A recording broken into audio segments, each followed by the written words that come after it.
सारे किसान भाइयों नमस्कार। किसान भाइयों खेत किसान यूट्यूब चैनल में मैं सत्यनारायण ब्यान आपका स्वागत करता हूं। आज आपको जानकारी दूंगा पशु ब्याए तो उस वक्त क्या क्या सावधानियां बरतनी है। जैसे कि आप हमारे पीछे देख सकते हैं कि गाय ब्याने वाली है, मटांडी वगैरह आ गई है। इसके बारे में आज आपको पूरी जानकारी दी जाएगी कि किस प्रकार से आपने क्या क्या सावधानियां बरतनी है ताकि आपके पशु में किसी प्रकार की समस्या ना आए और वह पूरा दूध दे। तो किसान भैया सबसे पहले बात करते हैं कि एक जो इसकी मटांडी आती है तो किस प्रकार से आती है। दो आती है किसान भैया, एक जो है फूट गई है, ये पानी पड़ा हुआ है इस प्रकार से, दूसरी ये है बची हुई है, यानी कि दो आती हैं। और उसके बाद जो है अगर आपका पशु खड़ा है तो आप इंतज़ार करें कि पशु बैठना चाहिए, उसके बाद ही उसको बिड़ाया जाए। अगर आपका पशु खड़ा नहीं है और बैठा हुआ है फिर उसको बिल्कुल भी समस्या नहीं है। लेकिन अगर पशु खड़ा है और पशु बैठ नहीं रहा है और इस प्रकार ब्याने के घाट पर है तो आपने ध्यान रखना है कि अगर बच्चे के खुर वगैरह और नास अगर बाहर आ जाए तो पशु आपको खड़ा खड़ा ही बिड़ाना पड़ेगा। बिड़ाते हुए विशेष रूप से आपने ध्यान ये रखना है कि पशु को आप सीधा न खींचे, बच्चे को आपने बच्चे को पकड़ करके थनों की तरफ खींचना है, सीधा यूं करके नीचे की तरफ। इससे क्या है कि बच्चा जो है आसानी से आएगा। उसके बाद जो है आपका बच्चा गिरना नहीं चाहिए। बच्चे को आपने खड़े खड़े में अगर बिड़ाना पड़ जाए तो आप उसको पकड़ करके रखेंगे और नीचे गिरने से पहले उसको संभाल देंगे। और इसके बाद किसान भाइयों मैं आपको बताऊं कि जब आपका बच्चा आ जाए तो बच्चे को आपको पशु के सामने रख देना है। अगर पशु के सामने रखोगे तो पशु उसको चाटेगा, उसको समझ जाएगा कि तेरा बच्चा है। उसके बाद फिर है जो किसी प्रकार की समस्या नहीं आएगी। आगे की जानकारी देने से पहले किसान भाइयों से रिक्वेस्ट है कि जो किसान भाई पहली बार अपने यूट्यूब चैनल पर आए हैं, लाल बटन दबा करके चैनल को सब्सक्राइब कर लीजिए, घंटी के बटन को ऑन कर लीजिए, वीडियो को लाइक और ज़्यादा से ज़्यादा शेयर करना किसान भाइयों, ताकि अन्य किसान भाइयों को भी इस प्रकार पशुपालन से संबंधित समस्या ना आए। और गाय वगैरह में विशेष रूप से समस्या आती है क्योंकि गाय थोड़ी ज़्यादा सेंसिटिव होती है और उसमें पराक्रम भी ज़्यादा होता है। तो पशुओं में जो गाय के साथ में कई बार किसानों को समस्या आती है वो समस्या नहीं आएगी अगर ये जानकारी किसानों तक पहुंच जाएगी। जैसा कि आप मेरे सामने देख सकते हो कि हमारे पास दो गायें हैं, दो बछड़ियाँ इस प्रकार से रखते हैं हम। और सारा जो है गायों पे ही दूध वगैरह का काम लेते हैं, बाकी अपने यहाँ भैंस वगैरह नहीं रखते। ये गाय जो है राठी किस्म की गाय हैं। इसको हम 4 दिन पहले लेके आए थे और इसकी कीमत किसान भाइयों लगभग 50-55 हज़ार रुपये आप मान सकते हैं। तो किसान भाइयों आगे बात करते हैं कि अगर आपके पास अपना पशु ब्याने वाला है और मौसम साफ है, धूप वगैरह निकली हुई है, तो आपका पशु खुले में बाहर जो रेत वगैरह के अंदर बैठाएं, उसको ब्याने में आसानी रहेगी।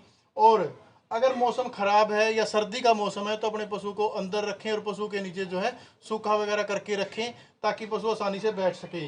इसके ऊपर कपड़ा रखना बहुत ज़रूरी है क्योंकि एक बार पशु ब्याएगा तो ब्याते हुए उसके अंदर जो है गर्मी ज़्यादा आएगी, जिससे जो है एकदम उसका तापमान अगर डाउन होगा तो सर्दी नहीं लगेगी। अगर ठंड में पशु आ गया तो आपको ज़्यादा समस्याएं हो जाएगी क्योंकि फिर पशु ज़्यादा जल्दी उबर नहीं पाता है और दूध वगैरह में भी समस्या पैदा होती है। तो इस प्रकार जैसे कि आप देख सकते हैं हमने इसके नीचे और रेत वगैरह बिछा रखा है और खुले में है और इसके ऊपर कपड़ा हमने डाला हुआ है। एक और खास बात बताऊंगा किसान भाइयों में, जो अगर आपकी गाय है और गाय को आप ज़्यादा थोड़ा सा टाइट बांध करके रखें क्योंकि गाय जो है जल्दी ब्याने की संभावना है, क्योंकि गाय जो है जल्दी गुस्से में आ जाती है और उससे जो है आपको परेशानी हो सकती है। गाय को आपने बिल्कुल अच्छे से टाइट करके बांध के रखना है।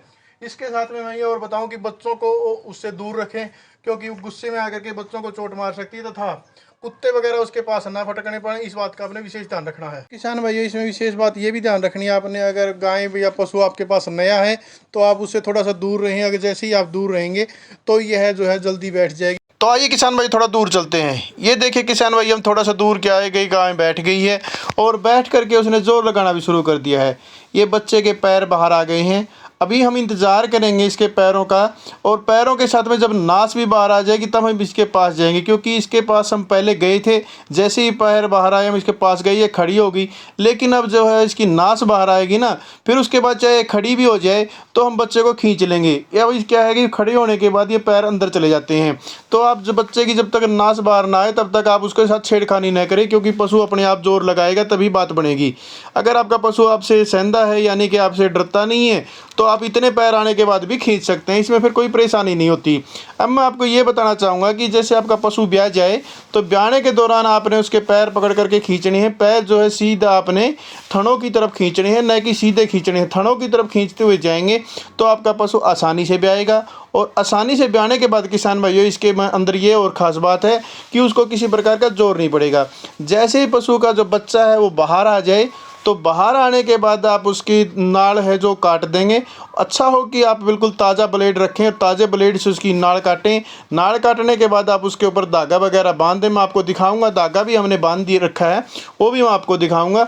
तो वो आप इसके ऊपर बांध दें जिससे उसका खून कम से कम बहे, और क्योंकि उससे जो है पशु में ज़्यादा कमज़ोरी आ सकती है। इसके साथ में किसान भाइयों एक और बात मैं आपको बताना चाहूँगा कि जब पशु ज़्यादा जोर लगाएगा तो अपने आप भी ब्याह सकता है, इसमें कोई ख़ास बात नहीं है। जब आपका पशु ब्याह जाए तो आपने क्या करना है, ये देखिए किसान भाइयों, अब इसके जो है नाड़ गर्दन भी बाहर आ गई। अब मैं इसके पास जाता हूँ, इसको पिलाता हूँ। तो ये देखिए किसान भैया, अपनी गाय जो है ब्याह गई है और इसने एक स्वस्थ बच्चे को जन्म दिया है। बच्चे के जन्म के बाद हमने सबसे पहले इसकी नाक वगैरह को साफ़ किया है, इसके मुंह वगैरह को साफ़ किया है, ताकि बच्चा जो है सांस ले सके। अब बच्चा खड़ा होने का प्रयास करेगा तो हम इसको पकड़ करके रखेंगे, ध्यान रखेंगे कि कहीं ये गर्दन के बल ना गिर जाए। अगर ये गर्दन की तरफ से गिर गया तो इसकी गर्दन टूट सकती है। इसमें मैं आपको बताना चाहूँगा कि जैसे ही पशु आपका ब्याह जाए, बच्चे को आप जो है पशु के बिल्कुल सामने कर दें, ताकि पशु उसको अच्छी प्रकार से चाट सके और महसूस कर सके कि ये उसका बच्चा है। अगर आपने ज़्यादा देर तक उसको दूर रख दिया उससे, तो पशु पहचान नहीं पाएगा कि उसका बच्चा है कि और है। तो उससे क्या समस्या आती है कि पशु बच्चे को भूल जाएगा, तो फिर उसको दूध नहीं पिलाएगा, न ही आपको दूध देगा। ये देखिए बच्चे को पशु चाट रहा है। तो इस प्रकार से आपने प्रबंध करना है कि पशु उसको चाट सके। अब इसमें खास बात यह है किसान भाइयों कि जैसे आपका पशु ब्याया है तो आप इसको गुड़ और दलिया दें। हमारे यहाँ तो रिवाज है कि हम उसको बाजरे का दलिया और गुड़ देते हैं, जिससे पशु के अंदर जो है जल्दी गर्मी आ जाती है। क्योंकि पशु के अंदर एक बार ब्याते हुए जो खाली हो जाता है तो उसके पेट में जो पेट खाली हो जाता है तो उसके अंदर थकावट आती है, कमज़ोरी आती है और ठंड उसके अंदर आ जाती है।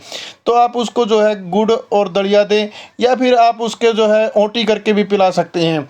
इसके बाद एक और ज़रूरी बात मैं आपको बताना चाहूँ कि किसान भाइयों, अगर आपके पशु ने समय पर जेर घेर दी तो बहुत बढ़िया है। यानी कि जेर घेरने का ऑटोमेटिक टाइम है 12 घंटे तक आप इंतज़ार करें।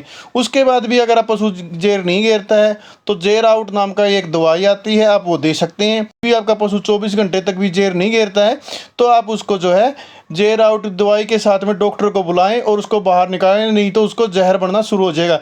ये देखिए किसान भाई, इस प्रकार हमने जो इसके तंदुए पर धागा बांध रखा है। और किसान भाइयों, बच्चा बिल्कुल स्वस्थ है, गाय भी बिल्कुल स्वस्थ है। इसमें किसान भाइयों आपको मैं विशेष बताना चाहूँ कि आप गाय हो चाहे भैंस हो, पहली टाइम में ही पूरा दूध नहीं निकालें, क्योंकि पशु आपका बीमार पड़ जाएगा। दूध के जोर के कारण पशु है जो स्वस्थ रहता है। और जो आप पूरा दूध निकालें कम से कम 4 बार, चौथी बार में जा करके, यानी कि अगर सुबह ब्याई तो अगले दिन शाम को इसको पूरा दूध निकालें, इससे पशु बीमार नहीं पड़ेगा। इस प्रकार किसान भाई छोटी जानकारी है। जो किसान भाई पहली बार अपने यूट्यूब चैनल पर आए, लाल बटन दबा करके सब्सक्राइब कर लीजिए। धन्यवाद किसान भाइयों, जय हिंद, नमस्कार।